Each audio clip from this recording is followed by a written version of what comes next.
오늘은 예수님께서 기도하시는 장면입니다. 먼저 습관에 따라 기도하신 예수님에 대해서 살펴보겠습니다. 예수께서 나가사 습관을 따라 감람산에 가시며 제자들도 따라갔더니 라고 하십니다. 예수님과 제자들이 유월절 식사를 가졌던 다락방을 이제 떠나십니다. 어떤 복음서에는 찬미하며 여기까지 갔다고 말하고 있지만 예수님이 제자들에게 본을 보여주고자 감람산으로 가신 것이죠. 감람산은 예루살렘의 동쪽편에서 남쪽과 북쪽으로 뻗어 있는 능선인데 예루살렘보다는 한 90m 정도가 높았고요. 거의 해발 900m 가까운 곳입니다. 다윗 시대 이전부터 이미 감람산은 예배 장소 중에 하나였습니다. 주전 587년에 예루살렘이 바벨론에 의해 무너졌을 때에도 에스겔은 주의 영광이 예루살렘을 떠나 감람산에 머무는 환상을 보기도 합니다. 그리고 선지자 스가랴도 감람산을 메시아가 하나님의 말씀을 계시하는 장소로까지 알려져 있습니다. 예수님은 좋은 습관을 많이 가지고 계셨습니다. 누가복음 21장 31절에 37절에 보면 예수님은 낮에는 성전에서 가르치시고 밤에는 나가 감람몬이라 하는 산에서 쉬셨다고 하는 말씀이 있습니다. 예루살렘에서 마지막 한 주간의 사역을 하시는 중에도 기도를 멈추지 않았고 그리고 그 대부분의 기도를 이 감람몬에 있는 겟세마네 동산에서 했던 것을 알 수 있습니다. 예수님은 성령의 감동으로 기도하러 가신 것이 아니고 습관을 따라 가셨다고 말하고 있습니다. 그 기도와 말씀 묵상에 이러한 것들은 성령의 감동이 있을 때마다 하는 것이 아니고 거의 습관처럼 그렇게 하는 것이고 그 습관에 따라 말씀을 묵상하고 기도할 때 성령이 임하시고 성령이 감동을 주는 것입니다. 세례 요한에게 세례를 받으실 때나 오병 이후로 5,000명을 먹이실 때뿐만이 아니라 제자들에게 십자가의 고난을 예고하실 때도 그리고 주기도문을 가르치실 때 십자가에서 숨지실 마지막 그때도 예수님은 한결같이 기도하셨습니다. 공생의 3년간 동행한 제자 가룟 유다에게 배신당하기 직전에도 습관을 따라 오늘 이렇게 통곡과 눈물로 기도하십니다. 제자들도 따라갔더니 라고 39절 마지막 부분에 얘기하는데요. 제자들은 예수님이 어디를 가든지 따라가는 자들입니다. 시련의 순간에도 언제나 예수님을 따라야 합니다. 시험과 유혹이 반복해서 찾아오는 인생길에서 우리는 예수님처럼 습관을 따라 기도해야 합니다. 무시로 기도하고 시간을 정하여 기도해야 합니다. 기도가 습관이 될 때 우리는 미혹되지 않고 마음을 지킬 수가 있습니다.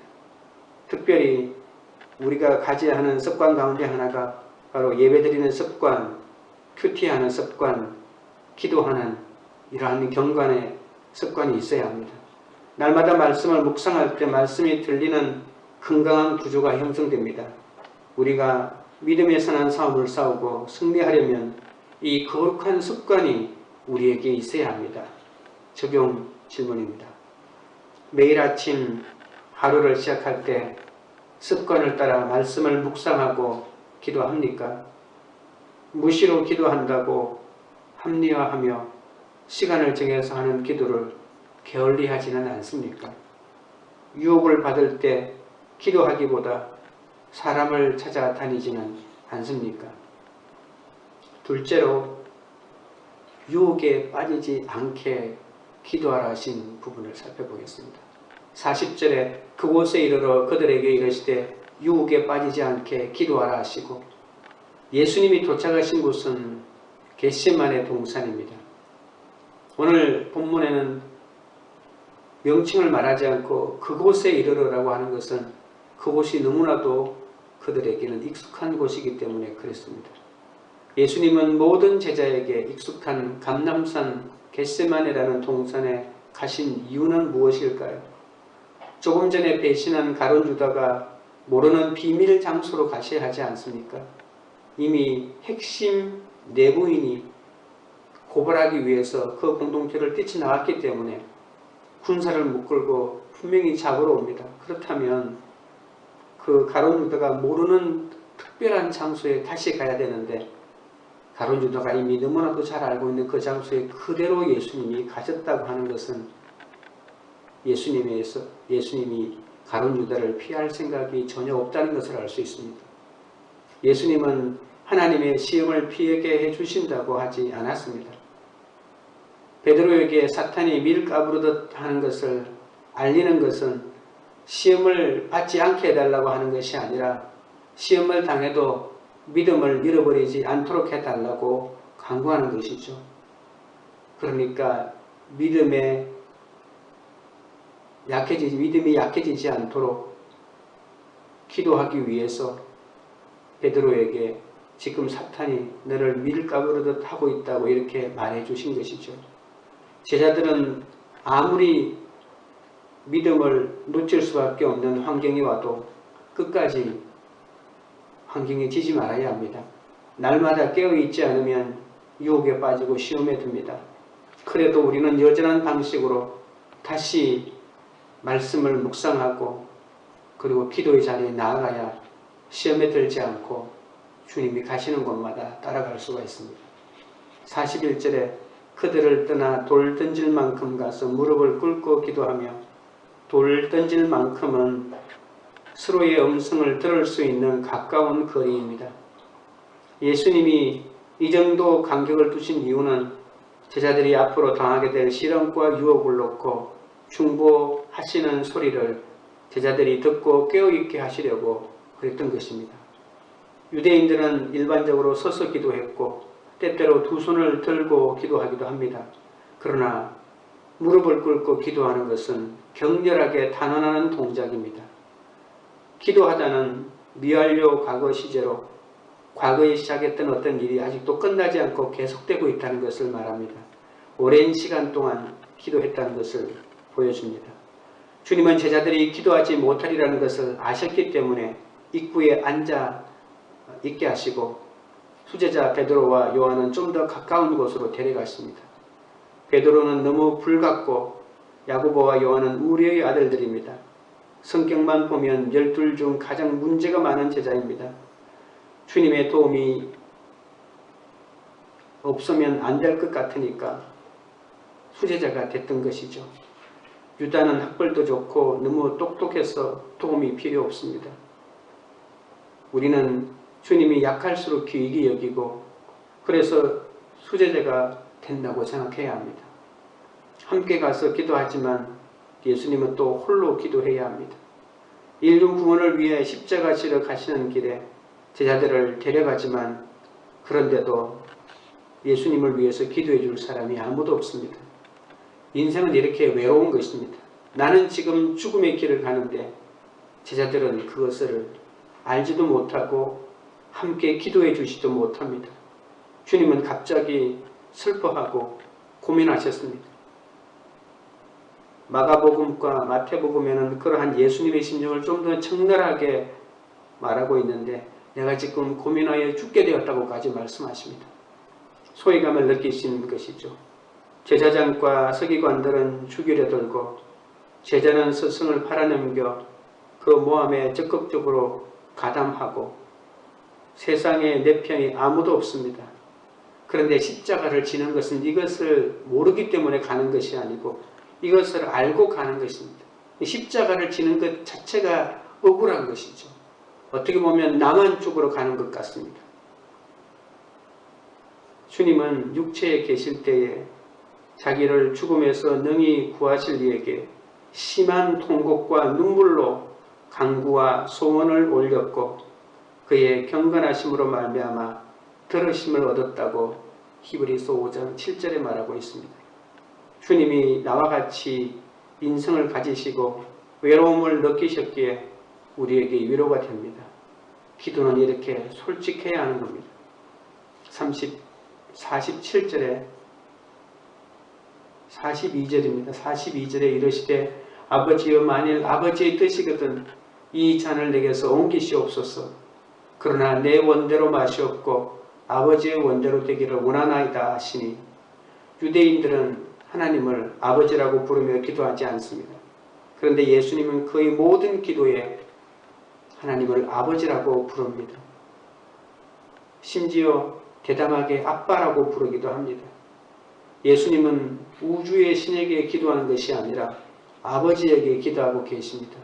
언제나 내 곁에 계시고 내 말을 들어주시고 나를 불쌍히 여기시는 아버지 말입니다.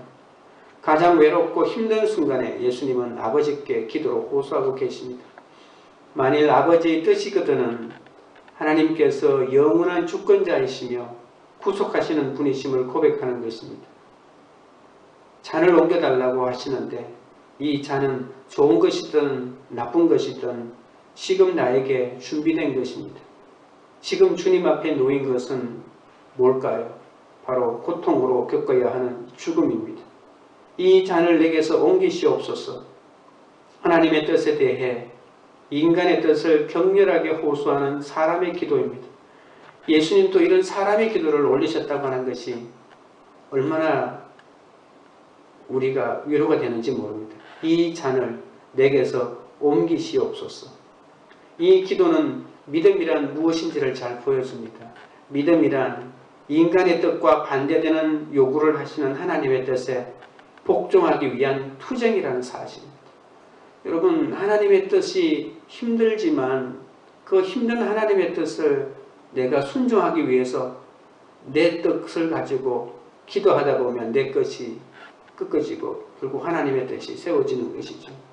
이 과정이 바로 믿음입니다. 그러니까 기도가 없이 믿음이 세워질 리가 없다는 것입니다. 기도는 내 뜻을 꺾어내고 하나님의 뜻을 내 뜻으로 세워내는 믿음의 과정이기 때문에 기도 없이 내 믿음이 세워질 리가 없습니다. 하나님의 뜻과 내 뜻 사이에 생기는 갈등과 긴장은 이러한 예수님은 이러한 긴장과 갈등 속에서도 영혼의 고통으로 이 모든 것을 겪어내고 계십니다. 주님은 고난당하는 게 싫으신 게 아닙니다. 주님은 하늘나라로 가십니다. 좋은 나라로 가십니다. 그런데 내 자녀와 배우자가 예수를 안 믿었는데 내가 암에 걸려 죽음이 임박했다고 그냥 죽을 수가 없는 것이죠. 예수님이 십자가 지는 것이 두려운 것도 있었겠지만 아무도 준비되지 않았던 거죠. 준비되지 않았는데 자기가 지금 이 일을 감행한다고 하는 것이 얼마나 두려웠는지도 모르죠. 우리가 고난당하고 역경당하고 그래서 내가 조금만 참으면 하늘나라로 간다고 생각할 수 있겠지만 아직도 예수 믿지 않는 남겨진 식구들 때문에 천국에 갈 수 없는 것이죠. 왜냐하면 그들이 아직 하나님을 모르기 때문입니다. 그래서 더 살고 싶어지는 것입니다. 그러나 그것조차도 아버지의 원대로 내려놓아야 하는 것이죠. 그래서 결국은 내 뜻을 관찰하고자 한 것은 오래 살고 싶기 때문에 그런 것이 아니라 아직도 남겨진 식구에 대한 간절함이 있었기 때문에 그런 것입니다. 아버지의 원대로 하는 것은 어떻게 하는 것일까요? 아버지 하나님의 원은 인류를 위해 죽는 것, 내 가족을 위해 죽는 것입니다. 아버지의 원과 내 소원이 일치해야 내 기도를 들어주십니다. 예수님은 인류의 죄를 짊어지고 십자가에서 죽으시고자 이 땅에 오셨습니다. 한결같이 하나님께 순종하며 아버지께서 원하시는 삶을 사셨습니다. 십자가를 지시기 직전에도 이렇게 아버지의 원대로 되기를 원한다고 기도하고 계시지 않습니까? 내 속에 있는 욕심과 정욕과 음란과 그리고 하나님을 앞지르는 열심과 자기 확신에서 잘 죽어지려면 내 삶에 하나님의 뜻이 이루어지기를 기도해야 합니다. 나를 배신하는 가족과 지체들을 향한 원망을 멈추어야 합니다. 내 죄를 회개하며 죽어지기 위해 기도해야 합니다. 이것이 아버지의 원대로 되기를 구하는 기도입니다. 43절에 천사가 하늘로부터 예수께 나타나 힘을 더하다. 나는 그렇게는 못 산다. 내 인생이 너무 비참하다. 왜 내가 잘못하지 않았는데 내 잘못이 있다고만 얘기해야 되느냐. 나는 속은 자인데 속인 자보다 왜 속은 자가 더 잘못되었다고 말하느냐.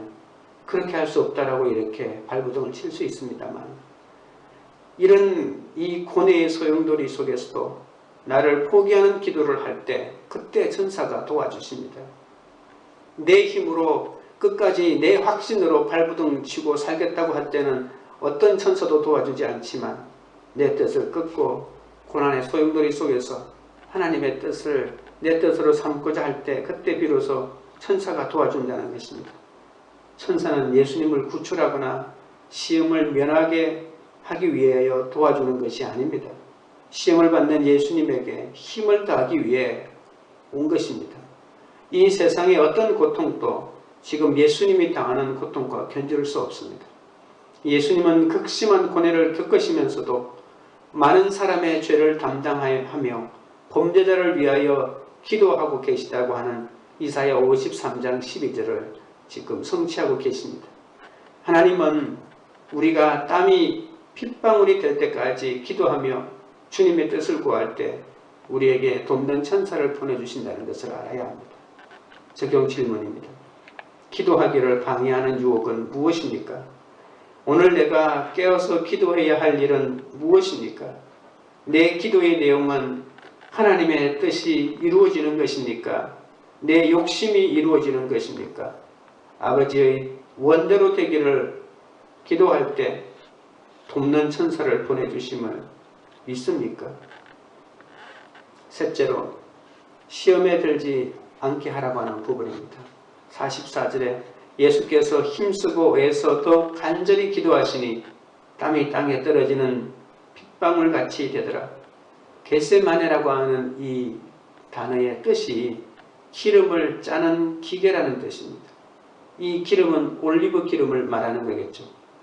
주님은 지금 겟세마네라고 하는 이 동산에서 모든 인류에게 구원을 주시기 위하여 기도하고 계신 겁니다. 우리에게 구원의 기름을 주기 위해서 예수님은 당신의 핏땀을 짜내고 계십니다. 이것이 우리가 살아야 할 삶의 모범입니다. 우리도 가족에게 구원을 주기 위해 내 핏땀을 짜내야 합니다. 힘쓰고 라고 하는 게 44절 앞부분에 있는데 원어는 투쟁이나 분투를 말합니다. 순종의 기도 과정에서 겪는 중압감과 고통이 얼마나 강한지를 강조해주고 있습니다. 예수님은 힘을 내서 기도해야 하고 또 더 많이 기도해야 한다고 합니다. 마침내 예수님의 이 마음의 고통이 이 신체의 육체의 고통으로 나타납니다. 핏방울이 떨어지는 것은 십자가 처형을 묘사하고 있습니다. 누가복음에서는 십자가에서도 피를 언급하지 않는데 이 겟세마네 동산에서의 기도에서 핏방울을 비로소 흘리는 것으로 봤을 때 예수님은 이 모든 고통과 두려움을 온전히 받아내고 있다는 것을 말합니다. 제자들이 자신을 배반하고 팔아넘길 것을 아시면서도 제자들과 지금 우리의 구원을 위해서 이렇게 피로써 기도하십니다. 복음서에서 예수님의 고통을 가장 극심하게 묘사하는 곳은 골고다가 아니고 이 겟세마네라는 것을 알 수 있습니다. 겟세마네 없는 골고다에 십자가 지는 것은 불가능합니다. 아버지의 구속의 뜻에 순종하기로 결심하는 것이 바로 이 겟세마네에서 이루어지는 것이죠. 하나님의 뜻에 순종하는 것이 이렇게 힘들고 중요하다는 것을 보여줍니다. 45절에 기도 후에 일어나 제자들에게 가서 슬픔으로 인하여 잠든 것을 보시고 이러시되 어찌하여 자느냐 시험에 들지 않게 일어나 기도하라 하십니다. 예수님은 땀이 핏방울이 되도록 깨어 간절히 기도하시는데 연약한 제자들은 잠을 잡니다. 예수님을 위해 기도해 주는 사람은 아무도 없습니다. 제자들은 십자가 지는 일을 동행하긴 하지만 예수님을 위해 기도는커녕 이렇게 잠만 자고 있습니다. 함께 있어도 그 죽임의 의무를 모르니까 이렇게 잠만 잡니다. 잠시 후에 예수님의 제자에게 배반을 당하여 팔려 가실 텐데 제자 중에 누구도 깨어 기도하지 못합니다.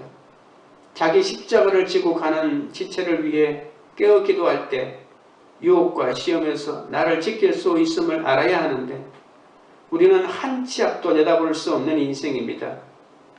장담하는 것과 자기 확신을 내려놓고 주님의 확신으로 살아가야 하는데 기도하지 않으면 이것은 우리에게 이루어지지 않습니다.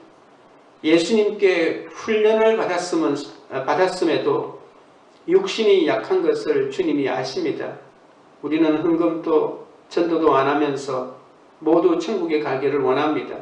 자존심이나 쾌락이나 마약의 잠을 자느라고 한시도 깨어있지를 못합니다. 교회 다녀도 자기의 기쁨을 위해 여자 중독, 술 중독에 빠져 한시도 깨어있지 못합니다. 깨어있지 못하니까 시험에 듭니다.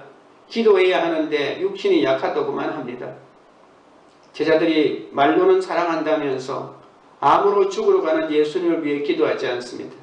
그러니 죽을 사람은 나밖에 없습니다.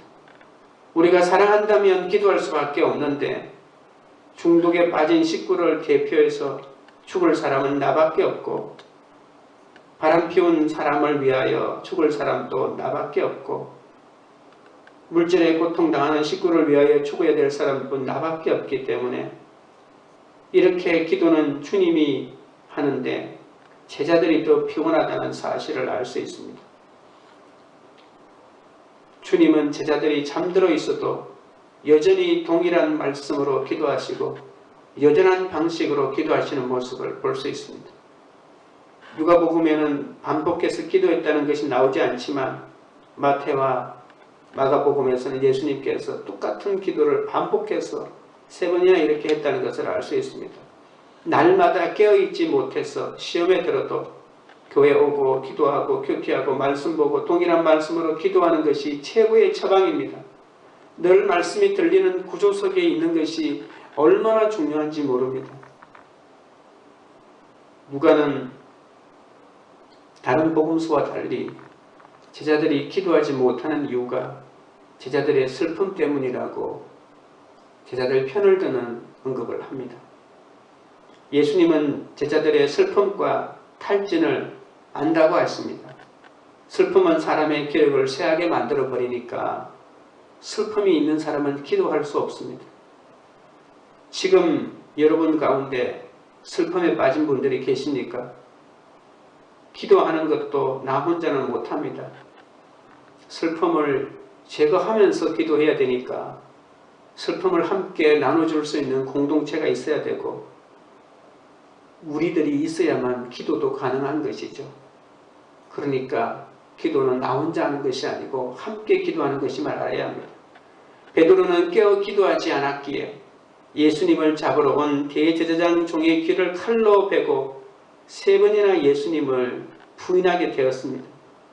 세상은 늘 하나님의 자녀들을 시험하여 하나님을 부인하게 만들고야 맙니다.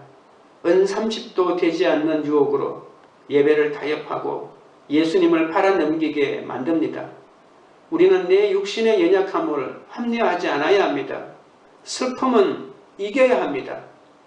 언제까지 그 슬픔 때문에 내가 기도하지 못하는 것을 합리화하고 당연하게 생각할 겁니까?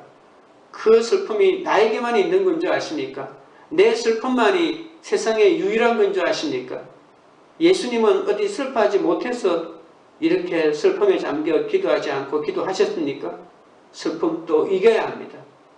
나 혼자 이기지 못하면 공동체가 함께 이겨야 합니다.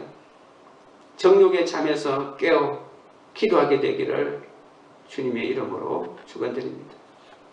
적용 질문입니다. 내가 영적으로 잠이 들어 시험에 든 것은 무엇입니까? 구원을 위해 사는 외로운 인생길을 걸어가십니까? 오늘 깨어있지 못해 시험에 들어도 매일 큐티하고 예배드리고 말씀과 기도의 생활을 하고 있습니까? 유혹을 받거나 시험에 들 때 깨어 기도합니까? 힘들어하거나 슬퍼하며 잠들어 있지는 않습니까? 기도하겠습니다. 하나님 아버지, 제 유익을 위해 예수님을 부인하고 예배를 타협하며 예수님을 파는 삶을 살았습니다. 예수님께 집중할 수 없게 만드는 많은 나쁜 습관을 따라 믿음대로 살지 못했음을 용서하여 주시옵소서. 나를 유혹에서 건지기 위해 기도하는 예수님의 음성을 듣고 다시 주님께로 돌아서기를 원합니다. 매일 아침 하루를 시작할 때 습관을 따라 말씀을 묵상하고 기도하기를 원합니다. 유혹을 받을 때 기도하기보다 사람을 찾아다니지 않게 하여 주시옵소서. 내 욕심이 아니라 하나님의 뜻을 이루는 삶을 살기 원합니다. 힘들고 외로워도 아버지의 원이 나의 소원이 되고 오늘도 십자가를 잘 지기를 원합니다. 모든 인류에게 구원을 주시려고 겟세마네로 기도하러 가시는 주님처럼 기도의 삶을 살게 하여 주옵소서. 나도 내가 구원해야 할 가족과 그리고 친척들과 이웃들이 있기 때문입니다. 가장 귀한 것, 가장 가치 있는 일이 영혼 구원을 위해 피땀을 쏟으며 기도하며 섬기는 삶인데 그러한 삶을 살아내게 하여 주시옵소서. 십자가 지는 길은 배반을 당하는 외로운 길입니다. 그런데도 구원을 위해 내가 죽어지는 것이 하나님의 뜻이라고 합니다. 하나님 아버지여, 내가 사는 길이 아니라 내가 죽음으로 구원이 임한다고 하면 그 주님의 뜻대로 내가 죽어지기 위하여 십자가 지는 이 길 기도하면서 감당하게 하여 주옵소서. 코로나 바이러스 때문에 온 세계가 고통받고 있습니다. 힘든 환경 속에서도 한낮으로 환자들을 돌보는 의료진들과 방역팀과 실무진들에게 권능의 힘을 더하여 주옵소서. 모든 국제사회가 협력하여 이 어려움을 잘 극복하게 하여 주옵소서. 주여, 교회가 기도하지 못하고 영적인 잠만 잤기 때문에 이러한 고난이 왔습니다. 한국교회의 죄악을 용서하시고 불쌍히 여겨 주시옵소서. 이 땅을 긍휼히 여겨 주시옵소서. 이 고통이 멈춰지게 하여 주시옵소서. 예배가 회복되어 교회가 새롭게 거듭나게 하여 주옵소서.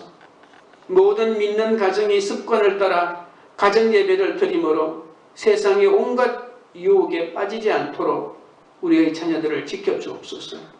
관계 우리들 교회가 하나님께 속한 사람으로 세상의 가치관에 속아 잠잠한 인생이 되지 않게 하여 주시고 예수님을 부인하는 가족을 허락하셔서 통곡과 눈물의 기도를 하게 하신 것도 감사히 여기며 말씀으로 내 죄를 보며 환난당하고 빚지고 원통한 자들을 살리는 공동체가 되게 하여 주옵소서. 세상의 죄에 잠든 우리를 깨우려고 간절히 기도하는 예수님을 본받아 기도하는 공동체가 되게 하여 주옵소서. 지금 드리는 피와 땀과 눈물의 기도가 구원으로 응답되는 공동체가 되게 하여 주시옵소서. 오늘 하루의 삶도 주님께 의탁하며 모든 말씀을 예수님의 이름으로 기도드립니다.